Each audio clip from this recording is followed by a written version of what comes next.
Football is back on Saturday. I swear to God, that's got to be one of the worst international breaks I can ever remember.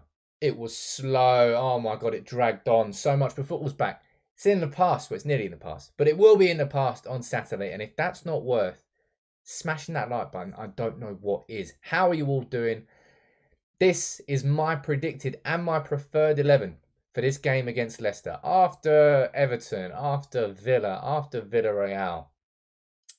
Solskjaer's under pressure. No, nobody can deny it. All right. We've got 10 games, and this is the first of 10 games. I've already predicted, I'm giving my predictions, sorry, for all 10 of those games leading up to the end of November. But this game against Leicester, we're going to be without Varane. We're going to be without Maguire. Will Rashford start? Who comes in midfield, given that Fred is going to be missing because he's still out in Brazil? There are so many questions to ask about this starting 11. Please drop a like on the video. Subscribe if you're new to United People's TV. But finally, let's talk about football again and the 11 that I think that should be starting against Leicester. Right, let's get straight into this one, baby. As I said, I'm going to start off by running through each position and the player I think Solskjaer will play there. And I'll also give you my preferred 11 at the end of the video.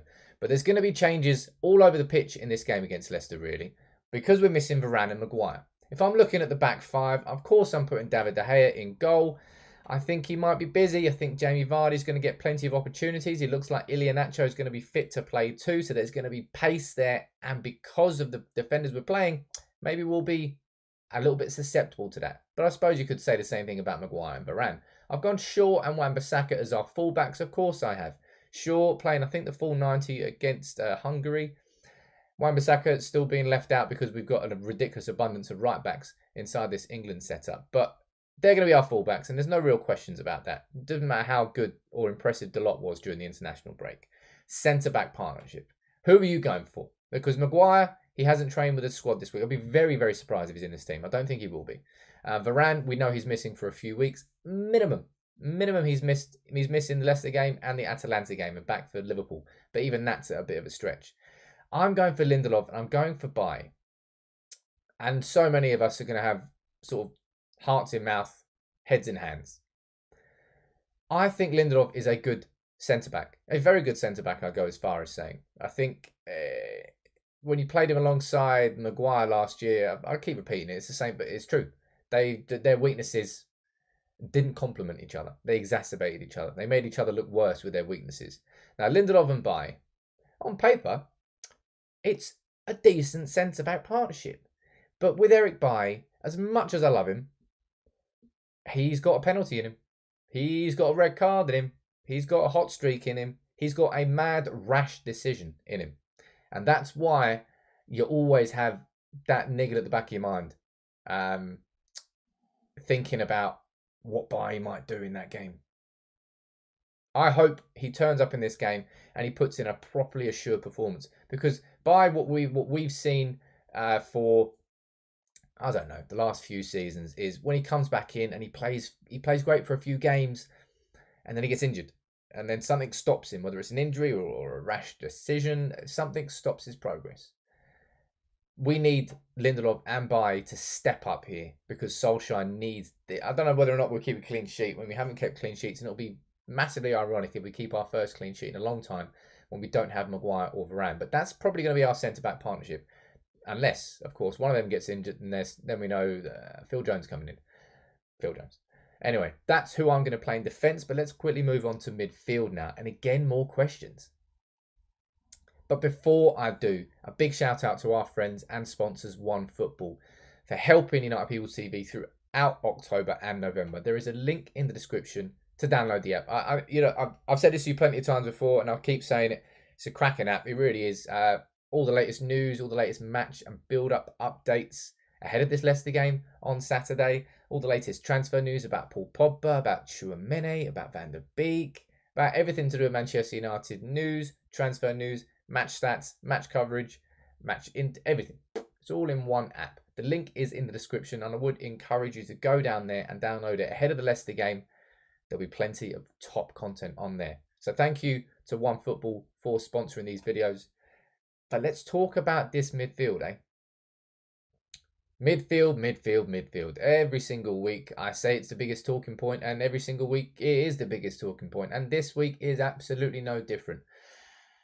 I've said it before, I'll say it again. I think if Ole Gunnar Solskjaer sticks with McFred, that's going to be him digging his own grave. And I think it might be a little bit of grace, really, the fact that Fred is going to miss this game. There's no way that Fred plays, surely.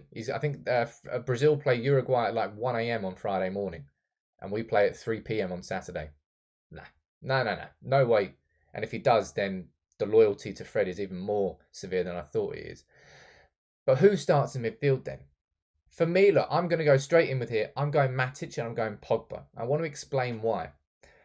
I think by far and away, it's the best balance we've got inside this midfield setup. Matic just isn't fit enough or young enough to play here every week 90 minutes. He doesn't have that stamina in his legs anymore. It's simple. So maybe you can throw McTominay in here alongside Pogba, and I think that is a partnership that quite a few of you want to see. But Paul Pogba 100% is playing in central midfield here. Now, it goes down as a double pivot, but although a double pivot on paper can look like a 4-2-3-1, if you play it correctly, in possession, Matic can drop a little bit behind Paul Pogba and allow Paul Pogba to go forward a bit. It's a bit like if you watched Fred and McTominay away at West Ham. Fred dropped in behind and McTominay was allowed to go forward. That's what you need Paul Pogba to do. And we need to try and get the most out of him. As we saw with Paul Pogba and France during the international break, he's on form this season, man. He's on form. Get him in the right place and let him do the damage. Don't just task him with winning the ball back in midfield. That should be down to Matic. And maybe in this game we'll see McTominay instead of Matic to give a little bit more defensive stability to the back, to Lindelof and Bailly, but I don't think it does. I think Matic actually adds that. It might take away from going forward a little bit because he won't have the legs to do it, but let him screen the defence. Let him get the ball and get it to Pogba and let Pogba do that. That's why I think this is a balanced partnership that works. And the reason I'm definitely putting Paul Pogba there in the middle alongside Matic is because I'm putting Marcus Rashford on that left wing. Marcus Rashford hasn't played a game in 4 months. We have missed him. We've massively missed Marcus Rashford. And I think him coming back into this team is going to be a new, the adrenaline injection it needed. We need someone with Rashford's energy, with his tempo, with his direct running, with his style of play. We need that injected back into this attack. And I've always said it all along that as soon as Rashford comes back into this team, Pogba will have to drop deep. And it's not as if he can't play there. He played there in the final of the UEFA Nations League alongside Tchouaméni. I think he played in the semi as against Belgium alongside Rabiot. He is more than capable of playing in a midfield too. And with Rashford back on the left wing, that's now Rashford's spot. When he's fit, he is playing on that left wing. Absolutely. And I want him to. Rashford, we've needed him. We've desperately missed him. I think Shaw, watch Shaw from now on. If Rashford's playing on that left wing, watch his season begin to improve. I don't think Shaw's hit the heights of last year, and I think he's massively missed that partnership with Rashford on the left. So watch that. I think Shaw could be a good performer against Leicester.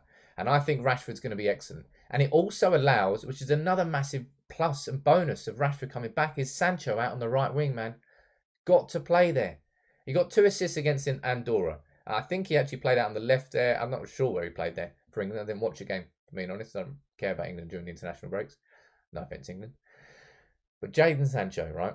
I don't care if he played out on the left for England. I don't care if he can play out on the left there for United. I don't care if he has played out there on the left for Dortmund. I want him on the right-hand side for Manchester United. That's where the balance is not there in our team. Greenwood, as good as he is naturally going to cut inside onto his left because he's, left-footed. Even though he can cut out on the right-hand side, and he's probably the most two-footed player we've got at the club. Sancho, with his direct runs, with his runs in behind, Bruno Fernandes should have a field day in the middle. And I've got, obviously, Cristiano Ronaldo is going to be starting up front. He's an absolute joke of a bloke. Another hat-trick during the international break, 58 career hat-tricks. He's only got 1 for United. I'll tell you what, Ronaldo, if you fancy doing 2 hat-tricks in a week, I could do with a hat-trick here against Leicester. But for me, that's the starting 11 I think Solskjaer will go for. And I'll be honest, it's actually my preferred 11 as well. I wouldn't really change a player in there. So maybe I'm wrong in saying that, because for me to get a preferred 11 and get all 11 players in it, I'd be surprised. But looking at it and looking at the players we've got available, the form we've had, the form the players have in, Sancho had a decent international break. Ronaldo had a good international break. Bruno had a good international break. Rashford is back and he's fit. Pogba had an excellent international break. All those players in there, Rashford's side, you're playing in there on form. Mason Greenwood, some people might say it would be harsh to drop him. Yeah, it is, but we've signed a £73 million world-beating winger. Start him, right? Give him the opportunity. That front four is the front four I have been waiting for. Rashford on the left, Bruno in the middle, Sancho on the right, and Ronaldo up front. That's the one with balance, with shape. Watch Sancho, cut to the right wing, fire crosses in. Hell, I think Ronaldo might score a header against Leicester. Put a tenner on Ronaldo, score a header. Wan-Bissaka, I think, watch him play on with Sancho on the right-hand side. I swear to God, he will become a better attacking right back. Sancho on the right with Wan-Bissaka. Shaw on the left with Rashford. Balance there, balance there. Balance in the middle. Balance is the key word, the buzzword. It's the every word of United because we're such a top-heavy team. You could throw Martial in there. You could throw Greenwood in there. Pogba wants to attack. McTominay would rather attack as well. No one really wants to screen and defend. That's why Matic is so crucial in counteracting that. Just wish he was 5 years younger. We need a younger version of Matic in that midfield. We know we do. Solskjaer, McKenna, Carrick, Fletcher, everything. Feeling. We have to manage Matic correctly. If we can do that this season, maybe play 55 minutes here against Leicester. We can get a 1 or 2 goal lead. Bring McTominay on for a little bit more energy and dynamism in midfield. Maybe that would be a better thing to do. I don't think Matic can last 90 too often this season. But for me, we need him in that midfield. It's crucial that he goes into that midfield if we want that balance. You know, Donny van de Beek, again, getting overlooked. But when you've got, but if you've got players like Paul Pogba and Bruno Fernandes in those 2 midfield roles, you can understand why he's getting overlooked. They're a level above. No matter how good Van de Beek is, he's not as good as Pogba or Bruno in those spots. My own opinion there. You might disagree with that. But for me, as I said, not only is that the predicted 11 I think Solskjaer would start, it's actually the 11 I would want Manchester United to start of the players we've got available. Huge concerns about Bailly and Lindelof. I'm not going to write them off until I watch that performance. Lindelof, I think, is a good centre-back. He'll need a bit of protection. Again, I think that's probably why Matic is a smarter choice than McTominay, who can't play in that holding role on his own. And if you're going to play Paul Pogba in midfield, you don't need someone in there who can bring the ball forward. You need someone in there who can protect the defence. And nobody is going to do that better than Nemanja Matic. Right? That's my team. That's my 11. Rashford back in, Ronaldo, Bruno, and Sancho. That front four, man, I've been waiting for it all season. This is the game I want to see it in. You let me know what you think about that in the comments below. As I said before, make sure you download the OneFootball app. My friends at OneFootball, sponsoring United People TV. Link in the description. It's free to download. And I want to know your starting 11. Who do you want to see in against Leicester? What formation? Any changes you want to see? You let me know in the comments below. And hopefully, if you've enjoyed this video, please drop a like on it. Please subscribe if you're new. It's been a painful, really slow international break. But Man United are back in action against Leicester and we need a win. And I tell you what, with this starting 11, I think we could get it.